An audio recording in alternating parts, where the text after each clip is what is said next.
नमस्ते, कैसे हैं आप सब लोग? मेरी कहानी सुनाती हूँ। मुझे देखा है यहाँ तक, मुझे सुना है अब तक, पर मेरी कहानी नहीं पता ना आपको। कितनी गरीबी से, कितनी बुरी परिस्थिति से, कितनी कैसी अजीब सी सिचुएशन से निकल करके यहाँ तक आने तक का सफ़र है। तो मुझे नहीं पता कहानी कहाँ तक कंप्लीट कर पाऊँगी, पर ठीक है, मैं फिर भी आपको कहानी शुरू से बताती हूँ, ठीक है? मेरे मम्मी पापा की शादी से आपको कहानी बताती हूँ, और जितनी भी कंप्लीट होगी उतनी मैं बता देती हूँ। उसके बाद अगर आप इंटरेस्टेड हो गए तो मैं आगे की कहानी कंटिन्यू करूँगी, बट अभी देखते हैं कहाँ तक मूड बना हुआ है, वहाँ तक कहानी बताती हूँ। मेरे पेरेंट्स दोनों ही ब्राह्मण हैं। अगर कास्ट का पूछेंगे तो मतलब मैं अपनी फैमिली से पंडित हूँ। मेरी मम्मी तिवारी, मेरे पापा मिश्रा, दोनों लोगों की शादी होती है कानपुर में।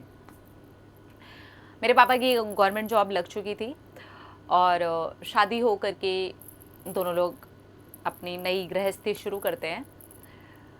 पर मेरे फादर को ऐसा था कि उन्हें ये ऐसे जॉब नहीं करनी, एक पर्टिकुलर टाइम पे जाना, फिर वहाँ से आना, और डेली वही एक लाइफ उन्हें नहीं चाहिए थी। वो आर्टिस्ट थे, उनको आर्ट पसंद थी, तो उनको ये चीज़ सूट नहीं हो रही थी। हाँ, अब फैमिली के प्रेशर में, मम्मी पापा के प्रेशर में, मेरे दादा दादी के प्रेशर में, क्योंकि मेरे दादाजी, मेरे ताऊ जी, मेरे चाचा ताऊ, मतलब मेरे पापा की फैमिली से 5 हैं, मेरे मम्मी की फैमिली से मेरे मामा भी 5 हैं, इधर से भी 7 बच्चे, मतलब मेरे चाचा ताऊ और मेरी बुआ जी, और इधर से भी 7 बच्चे, मेरे 5 मामा और मेरी मौसी और मेरी मम्मी। तो इतने बड़े बड़े परिवार, उसके अंदर ज़्यादातर सबके सब गवर्नमेंट जॉब वाले। मेरे दादाजी, मेरे ताऊ जी, मेरे चाचा जी आज भी गवर्नमेंट जॉब में। पर मेरे फादर को आर्ट पसंद थी। वो बहुत अच्छा ड्रॉ करते थे, पेंटिंग करते थे, बहुत प्यारी प्यारी हैंडमेड पेंटिंग्स वो बनाया करते थे। तो उन्होंने मेरी मम्मी से बात की और उन्होंने मेरी मम्मी को बोला कि मैं ये नहीं करना चाहता और मैं इस जॉब में रह करके पूरी ज़िंदगी नौकरी नहीं करना चाहता। क्या तुम मेरे साथ दिल्ली चलोगी? मैं यहाँ से निकलने वाला हूँ। मेरी मम्मी ने कहा कि हाँ ठीक है। मेरी मम्मी एक सिंपल हाउसवाइफ, उस ज़माने में वैसी वाली शादियाँ होती थी ना कि हस्बैंड है, उसके पास गवर्नमेंट जॉब है या कुछ काम करता है, और एक वाइफ है उसकी, जो कि ज़्यादातर उस टाइम पर जब मेरी मदर की शादी हुई हाउसवाइफ ही होती थी, मैक्सिमम करती थी उस टाइम पे भी काम, बट लेडीज़, बट मेरी मदर हाउसवाइफ। मेरी मम्मी ने बोला कि ओके ठीक है। दोनों लोग वहाँ से दिल्ली आ जाते हैं भाग के। घर से लड़ाई बड़ाई हुई, जाने को मना किया गया, नौकरी छोड़ने को भी मना किया गया, लेकिन दोनों ही लोग, मम्मी तो खैर क्या ही बोलती, पर मेरे पापा एकदम ज़िद पे अड़ गए थे कि नहीं, उन्हें जाना है, मतलब जाना है। पर फैमिली नहीं मान रही थी, तो उन्होंने डिसाइड किया कि हम निकलते हैं। अब तो ऐसा है नहीं है ना कि मैं किसी लड़की को लेके भाग रहा हूँ, मेरी वाइफ है, शादी हो चुकी है। तो मेरे पापा और मम्मी घर की रज़ामंदी के बिना, ऐसा नहीं था कि रातों रात कहीं से सामान चुरा करके भाग गए थे, बट बिना रज़ामंदी के वो वही गुस्सम गुस्सी के माहौल में निकल आए दिल्ली, ठीक है। अब दिल्ली में उनके पास हैं अपने शादी वगैरह के कुछ कपड़े, कुछ ज्वेलरी, जो भी होगा उनके पास, और उसके साथ अब उन्हें यहाँ से नई ज़िंदगी शुरू करनी है ना। रहने का ठिकाना उन्हें पता है, कहाँ रहने वाले हैं, क्या करने वाले हैं, उन्हें कुछ नहीं पता। बस यहाँ से उन्हें अपनी ज़िंदगी को शुरू करना है। अब यहाँ से जो ज़िंदगी शुरू होती है वो शुरू होती है कि पेनफुल टाइम। मैं अपने घर की सबसे बड़ी बेटी हूँ। जो भी चीज़ें थीं, जो कुछ भी था, ऑब्वियसली आप स्टार्टिंग में एकदम से किसी शहर में जा कर के काम क्या करोगे, है ना? नहीं मिलता, तो जो भी था वो खर्च होना स्टार्ट हो गया। बहुत ही लोअर वाली जो कंडीशन होती है, बिल्कुल लो। अब मैं आपको जो लो बताने वाली हूँ वो आप सुनिएगा। मेरे फादर, दीवारों पर और ज़मीन पर आपने कभी अगर पेंटिंग करते हुए या स्केच बनाते हुए लोगों को देखा हो, दीवार पर बनाते हैं या रोड पर बनाते हैं कि कोई उनकी स्केच देख के, उनकी पेंटिंग देख के या तो उन्हें काम दे दे या फिर उन्हें पैसे दे दे।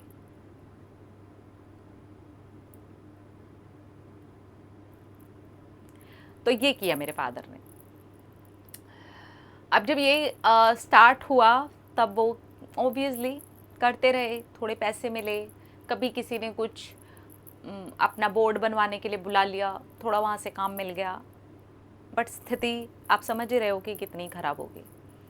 रेंट पर एक रूम लिया, वहाँ से मेरे फादर ऐसे कोई बुला लेता, कोई काम दे देता तो काम करते, इस तरीके से उनकी स्थिति थी। शुरू हुई कहानी। अब यहाँ पर मेरी मम्मी को भी ऐसे था कि मैं भी कुछ हेल्प करना चाहती हूँ, मैं क्या करूँ, मैं यहाँ पर पूरा टाइम घर पर होती हूँ, मेरे को भी कुछ हेल्प करनी है। तो वो ऐसे ही मोहल्ले पड़ोस में होता है ना कि कोई पार्लर में जा कर के बैठ गए, उनको देख रहे हैं काम करते हुए। ऐसे ऐसे स्टोरी शुरू हुई। अब मेरे फादर को ऐसी वाली जॉब मिली जहाँ पर मतलब बोर्ड्स बनते थे, होर्डिंग्स बनते थे, छोटे छोटे, ज़्यादा कुछ बड़ा नहीं। एक नॉर्मल होता है ना कि लोग अपनी दुकानों के बाहर बोर्ड टांगते हैं, तो वहाँ से उनको काम मिलना स्टार्ट हुआ। तो यहाँ से एक अपनी नॉर्मल एक किराया निकाल सकता है इंसान, खाना निकाल सकता है, वहाँ से ज़िंदगी शुरू हुई। ठीक है, यहाँ से मेरी मदर लोगों के पार्लर में बैठ कर के ऐसे ही काम सीखना स्टार्ट किया।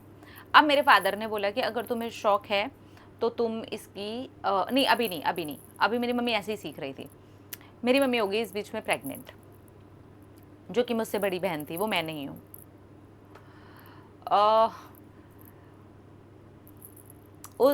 उस टाइम पर वो बच्ची पैदा हुई, मतलब उन लोगों की लाइफ एक ऐसी थी कि ठीक है, मेरे फादर इतना अर्न करने लगे थे कि एक नॉर्मल, एक लोअर मिडिल क्लास वाली ज़िंदगी शुरू करी जा सकती थी, और वो स्टार्ट हो गई थी। ठीक है, किराया का घर और सारी चीज़ें, ठीक है, लेकिन गरीबी थी। अब यहाँ वो प्रेगनेंसी में बच्चा पैदा होता है, बेटी पैदा होती है, और सो कॉल्ड मेंटालिटी है ना अपने सोसाइटी में कि एक तो भाग गया, ऊपर से बेटी पैदा हो गई। किसी ने सपोर्ट नहीं किया मेरे पेरेंट्स को, उनकी फैमिली की तरफ से ये वाला सपोर्ट नहीं मिला, क्योंकि उनको लगा कि यार क्या है ये, एक तो तुम भाग गई, यहाँ होते, चलो बेटी भी पैदा होगी तो हम करते कुछ ना कुछ, बट अभी हम क्या करें, तुम्हारे लिए अब दूसरे शहरों में भागे हैं क्या, हमारे अपने परिवार, अपनी जिम्मेदारियाँ नहीं हैं क्या, होता है।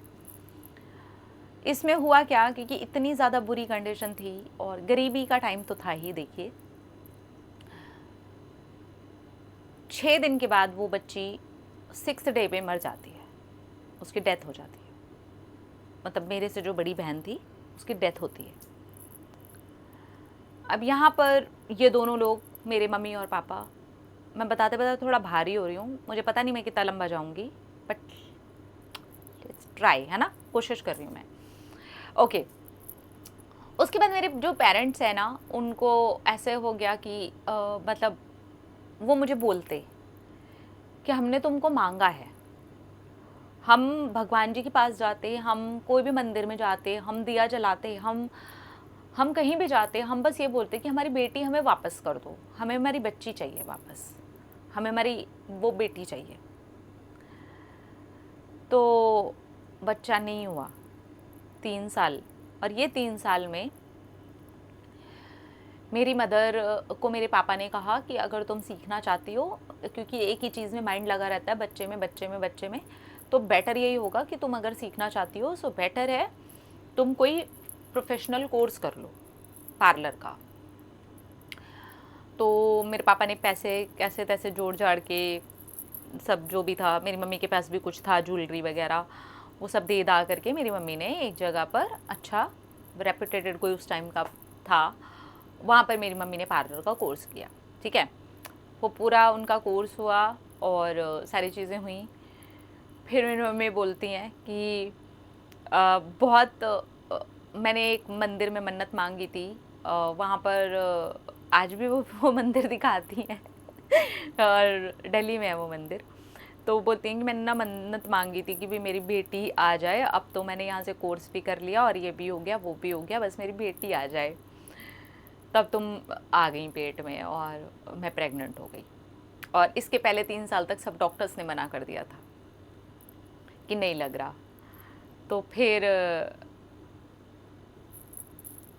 मैं प्रेग्नेंट हो गई। मेरी मम्मी ने जो सीखा था उसकी वो प्रैक्टिस घर पर कोई लेडी आ जाती या किसी को बुला के मोहल्ले पड़ोस में करती रहती। प्रैक्टिस नहीं छोड़ी मेरी मम्मी ने प्रेगनेंसी में भी, पर काम नहीं कर पाई जा कर के। अब होता ये है कि मेरा जन्म हो जाता है मेरा जन्म दिल्ली कनॉट प्लेस में हुआ है। लेडी हार्डिंग, अगर आपने हॉस्पिटल सुना हुआ हो तो कनॉट प्लेस में ये हॉस्पिटल है, वहाँ पर मेरा बर्थ हुआ है। ये मेरा बर्थ प्लेस है। 5 दिसंबर को मैं पैदा होती हूँ वहाँ पर, और मेरे पेरेंट्स खुश हो जाते हैं। अब यहाँ पर मिलने के लिए मेरे चाचा जी भी आते हैं, और वो भी इस बात से खुश थे कि चलो अभी मेरे बड़े भाई की लाइफ में कुछ अच्छा हुआ, उसकी बेटी हो गई और सब सही है। अब यहाँ से एक नई ज़िंदगी शुरू होती है। अब यहाँ से मैं धीरे धीरे करके बड़ी होना स्टार्ट करती हूँ। हम 3 भाई बहन हैं। मेरे बाद मेरा एक भाई है, उसके बाद में मेरी एक और बहन है। यहाँ से एक लोअर मिडिल क्लास फैमिली की शुरुआत होती है। यहाँ पर से तुरंत मैं 1 साल की हूँ और मेरा भाई पैदा हुआ। मेरा भाई 1 साल का है, फिर मेरी बहन पैदा हुई। बस हमारे में इतना ही गैप है। लेकिन 3 बच्चों को पालना, घर चलाना, घर का किराया देना, हर चीज़ आज जब मैं खुद पे करती हूँ तो मेरे को पता है बहुत डिफ़िकल्ट है। हम गवर्नमेंट स्कूल से पढ़े हुए हैं। सर्वोदय कन्या विद्यालय से मेरी पढ़ाई हुई है सारी की सारी। मैं दिल्ली यूनिवर्सिटी से मेरा ग्रेजुएशन वगैरह सब कंप्लीट हुआ है। मेरी स्टडी सारी की सारी गवर्नमेंट से हुई है, ठीक है। क्योंकि ऐसे मेरी फैमिली के हालात नहीं थे कि वो मुझे प्राइवेट में पढ़ाएं या चीज़ें करें।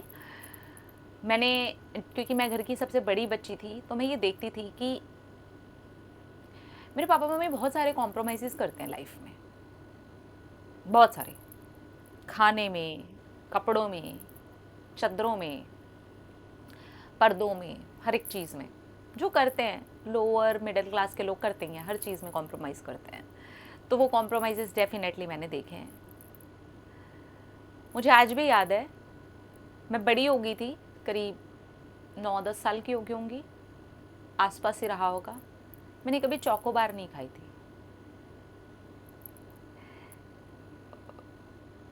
पर मुझे ऐसे देख के लगता था कि अमीर लोग खाते होंगे इसे। उसके ऊपर एक चॉकलेट लगी होती है, अंदर वाइट कलर की आइसक्रीम निकलती है। मेरा स्कूल चलता, मैं अपने भाई बहन को संभालती, मेरी मम्मी पार्लर जाती, हम आंगनवाड़ी में रहे हैं, हम तीनों भाई बहन। सुबह से लेके ऐसे नहीं था कि मम्मी पापा मिलेंगे, और नहीं, ज़्यादातर टाइम हमारा आंगनबाड़ी में ही होता था। मम्मी पापा हमें शाम को लेके जाते थे, सुबह स्कूल ड्रॉप करते थे, स्कूल से हमें रिक्शा लगा हुआ था, रिक्शे से हम तीनों आंगनबाड़ी जाते थे, और आंगनबाड़ी से मम्मी पापा शाम को आते थे हमको लेने के लिए। मेरे पापा अलग जॉब कर रहे थे पेंटिंग की, जैसे कि मैंने बताया, और मेरी मम्मी एक पार्लर में जॉब करने लग गई थी। तो ये चल रहा था, ठीक है। अब ये दोनों लोग अगर कमाएंगे नहीं तो हमारे खर्चे नहीं पूरे होंगे, खाना पीना पूरा नहीं होगा। और ना उस टाइम पे आई थिंक इतनी अवेयरनेस नहीं थी कि आप मतलब कितने बच्चे करो, कितना खर्चा कैसे मेंटेन करोगे, नहीं था। आज है अवेयरनेस, क्योंकि आप जब एक बच्चा पैदा करते हो तो आपको पता चलता है कि कितने खर्चे हैं, आप कैसे मेंटेन करोगे, आप कैसे समझोगे, कैसे नहीं करोगे। आज भी बहुत सारी जगह पर ये अवेयरनेस नहीं है, लोग अवेयर होना नहीं चाहते, और अगर होना भी चाहते हैं तो है नहीं, सोसाइटी में चीज़ें वैसी है नहीं।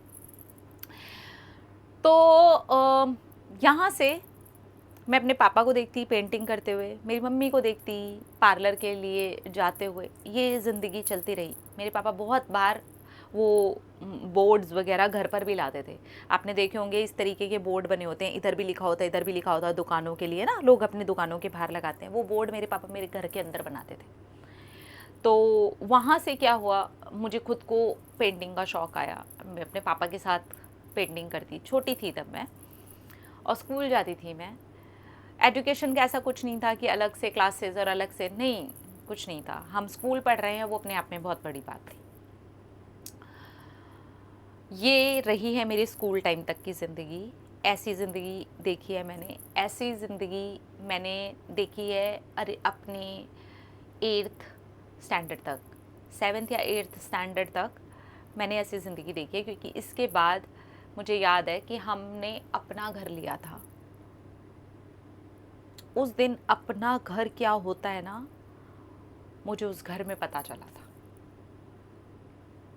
मैं इतनी छोटी थी तभी भी मुझे अपना घर पता चला था। मुझे ऐसा पता चला था कि ये अपना घर है। मुझे उस ज़मीन से फील होता था कि ये मेरा है, मेरे मम्मी पापा का घर है, ये हमारा घर है, इसे चेंज नहीं करना पड़ेगा। तो ये था।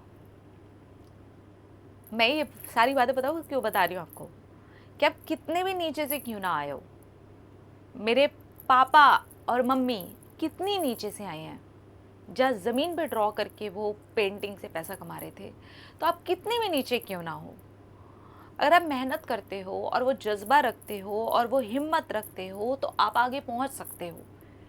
मेरे पेरेंट्स लोअर से मिडिल क्लास फैमिली होने तक के सफ़र तक हम बच्चों को लेके आए हैं, और वो कितना डिफ़िकल्ट रहा होगा आप खुद समझ सकते हैं। इसीलिए मैंने भी अपनी शुरुआत जब की तो मैंने ज़ीरो से की, कि पापा हैं मेरे, पर मेरे नीचे मेरे 2 भाई बहन भी हैं। मैंने मेरे पापा को बहुत कॉम्प्रोमाइज़ेस करते देखा है, मेरी मम्मी को बहुत कॉम्प्रोमाइज़ेस करते देखा है। अब मेरे करियर बनाने के लिए भी वो कॉम्प्रोमाइज़ेस करेंगे। मैं ज़ीरो से शुरू करूँगी, तो मैं हूँ उनकी बच्ची। इसलिए जब मैं आप लोगों को बताती हूँ ना कि मैंने मुंबई में 5 रुपए के सिक्के से शुरुआत किया, ऐसा नहीं है कि मेरे पापा देते नहीं, ऐसा नहीं मेरी मम्मी देती नहीं। मैं बोलती ना, मैं बोल देती ना, वो कहीं से भी अरेंज करके मुझे पैसे देते, मुझे पता है। लेकिन मैंने नहीं बोला, मैंने कहा नहीं, कर लूँगी, तो कर लिया ना।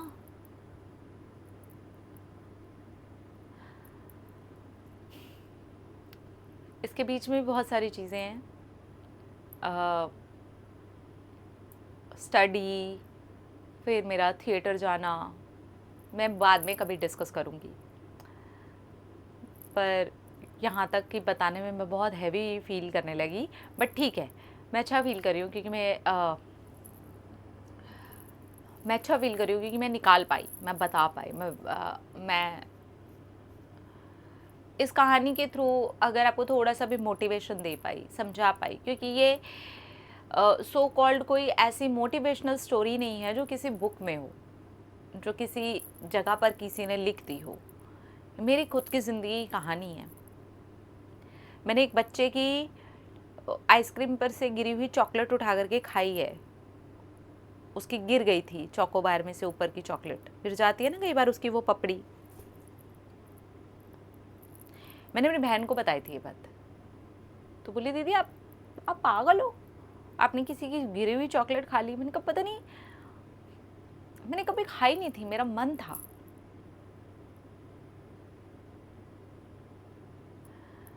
तो मेरी फैमिली ने मुझे खिलाई हैं बहुत सारी चॉकलेट्स, बहुत सारी चॉकोबार। मेरे मम्मी पापा ने बहुत खिलाई मुझे, बाद में खाई है मैंने, आज भी मुझे चॉकोबार अच्छी लगती है। पर मैं आपको बस इसलिए बताना चाहती हूँ कि ना, आप लोग हारा मत करो यार,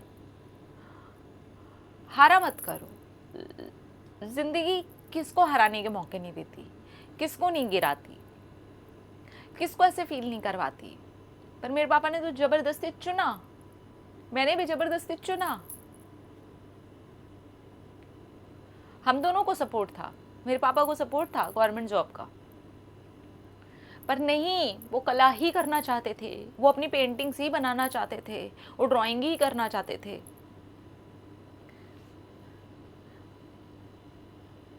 और उन्होंने वही किया, उसी से कमाया। तो मेरे पास भी सपोर्ट था मेरे मम्मी पापा का, पर हम दोनों जिद्दी थे, हम दोनों रिजिड थे कि हम कर लेंगे। हमारे अंदर एक सनक सवार थी कि हम कर लेंगे, हम कर लेंगे। तब जब मेरे फादर को पता चला कि मैं मीडिया में काम करना चाहती हूँ और मैं अर्न करना चाहती हूँ, then my father said okay, मैं खुश हूँ तुम्हारे लिए, तुम करो। मैं बहुत ग्रेटफुल हूँ कि मुझे ऐसे पेरेंट्स मिले। मैं बहुत ग्रेटफुल हूँ कि मुझे मुझे इतने नीचे से परवरिश मिली, जहाँ मैंने नीचे भी देखा, मैंने बीच में भी देखा, मैंने देखा। मुझे अच्छा लगा। मैं अगर कई जन्मों जन्म तक भी इसकी कृतज्ञता देती रहूं ईश्वर को कि मुझे ऐसी ज़िंदगी मिली, ऐसा दिमाग मिला, ऐसे मम्मी पापा मिले, तो मुझे कोई फ़र्क नहीं पड़ता है कि मैंने कितनी कॉम्प्रोमाइज़ वाली ज़िंदगी जी। मुझे कोई फ़र्क नहीं पड़ता है। मैंने उन जगहों से भी कपड़े उठाते हुए, उन लेते हुए, ख़रीदते हुए देखा है जहाँ पर वो होता है ना, 20-20 रुपए की, 50-50 रुपए की थड़ियों में कपड़े नहीं बिकते हैं, पता नहीं पहने हुए होते हैं, पता नहीं क्या होता है, मुझे नहीं पता। वहाँ के कपड़े खरीद करके पहनते हुए मैंने देखा है। आपको मैं ये सारी बातें ना इसलिए नहीं बता रही हूँ कि आप मेरे ऊपर दया खाओ, मेरे पर दया मत खाना, मैं दया के लिए नहीं हूँ। नहीं नहीं नहीं, मैं हूँ ही नहीं, मैंने कभी अपने आप को दया का कोई पात्र बनाया ही नहीं। आई एम नॉट फॉर दया, मत करना मेरे साथ सिंपैथी वगैरह। मैं आपको ये सारी बातें सिर्फ इसलिए बता रही हूँ ताकि आप लोग समझो कि आपका जिद्दी होना, आपके अंदर ये सनक होना, आपके अंदर बिल्कुल नीचे गिरे हुए पर भी ये सोचना कि आप कर लोगे, ये कितना ज़्यादा इम्पोर्टेंट है। किन्हीं का 6 दिन का बच्चा मर जाए, आप सोच भी नहीं सकते हो।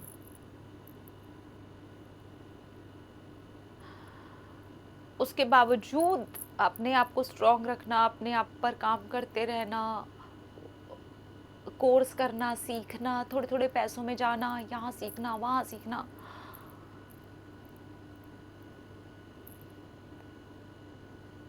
ये तो बचपन का स्ट्रगल था जो मैंने मम्मी पापा के पैदा होने के बाद देखा। मेरे पैदा होने के पहले की बातें तो सिर्फ मुझे पता है।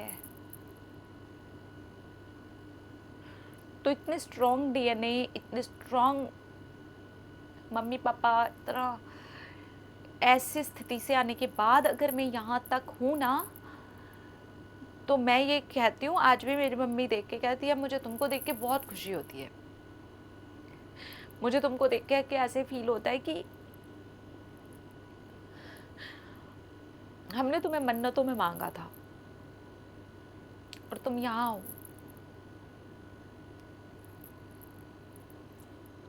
मतलब मुझे नहीं पता मैं क्या बोले जा रही हूँ। खैर जाने दो, इसे यहीं ख़त्म करते हैं, ठीक है। अगर मेरी इस वीडियो से थोड़ा भी समझ आया है ना, तो हारना मत, गिरना मत। ज़िंदगी गिराएगी, परिस्थितियाँ गिराएंगी, लोग गिराएंगे, पता नहीं क्या क्या होगा। कई बार आपको कुदरत भी ऐसी लगेगी कि कितनी खतरनाक है, कितनी क्रूएल है, क्यों है। तब भी खड़े रहना, डट के सामना करना।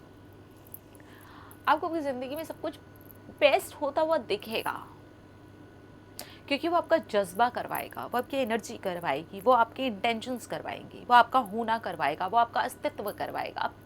आप स्ट्रॉन्ग फील करोगे। मुझे नहीं पता मेरे मन में क्या आया था आज कि मुझे अपनी स्टोरी बतानी है, मेरे को बिल्कुल नहीं पता, आई स्वेयर मुझे नहीं पता। बस मेरे मन में आया था कि मैं बताऊँ।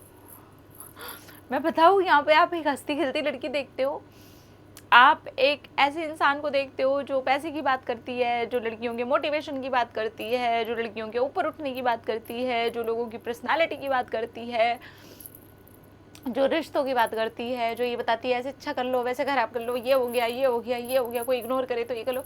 उसने जब खुद भी ज़ीरो से शुरू किया था तो पता नहीं कितना झेला है।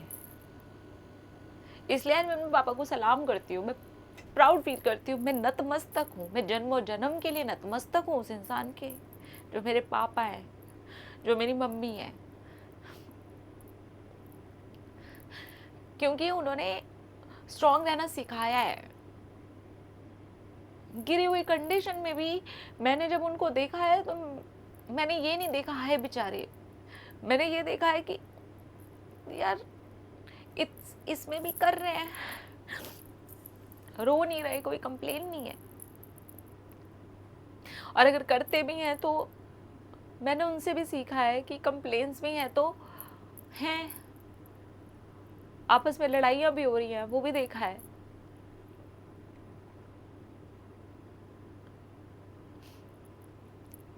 पता नहीं क्या क्या बोली हूँ मैं।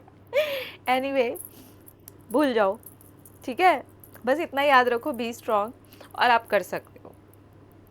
अगर वो कर सकते हैं ज़ीरो से, मैं कर सकती हूँ ज़ीरो से, तो आप भी कर सकते हो। हम सब इंसान ही हैं। मेरे पापा हूँ, मेरी मम्मी हूँ, मैं हूँ। चलो आप ये कह सकते हो कि आपके साथ, आपके पापा के साथ आपकी मम्मी थी, है ना, 2 पार्टनर्स थे, मेरे साथ कोई नहीं था मैं तो अकेली थी। तो अगर हम कर सकते हैं ना, दैट मीन्स कि इस दुनिया में कोई भी कर सकता है, बिल्कुल ज़ीरो से, ठीक है। आगे स्टोरी अगर आप कमेंट करोगे तो मैं बताऊंगी, अदरवाइज शायद मैं नहीं भी बताऊंगी, बट ठीक है, अगर आप कमेंट करोगे मैं डेफिनेटली बताऊंगी आपके कमेंट पे डिपेंड करता है आगे वाला। एनीवे अपना अपना ख्याल रखा करो यार, खुश रहो, स्ट्रांग रहो। आई लव यू मेरे मम्मी, आई लव यू मेरे पापा, मैं मेरी पूजा करती हूँ, मैं, ये मेरी जान है। अगर मुझे ईश्वर से पहले भी किसी का सम्मान करना होता है, किसी को नमस्ते करना होता है, किसी को ये कहना होता है कि आप हैं मेरे लिए पूजनीय, ईश्वर से भी ऊपर, तो वो मेरे मम्मी पापा ही हैं। ये इतनी स्टोरी बता रही हूँ अपनी, ठीक है, बाद में बताएंगे। अपना अपना रखिए ख्याल, अपने आप से कीजिए ढेर सारा प्यार, ताकि अट्रैक्ट करे ढेर सारा प्यार। Love you.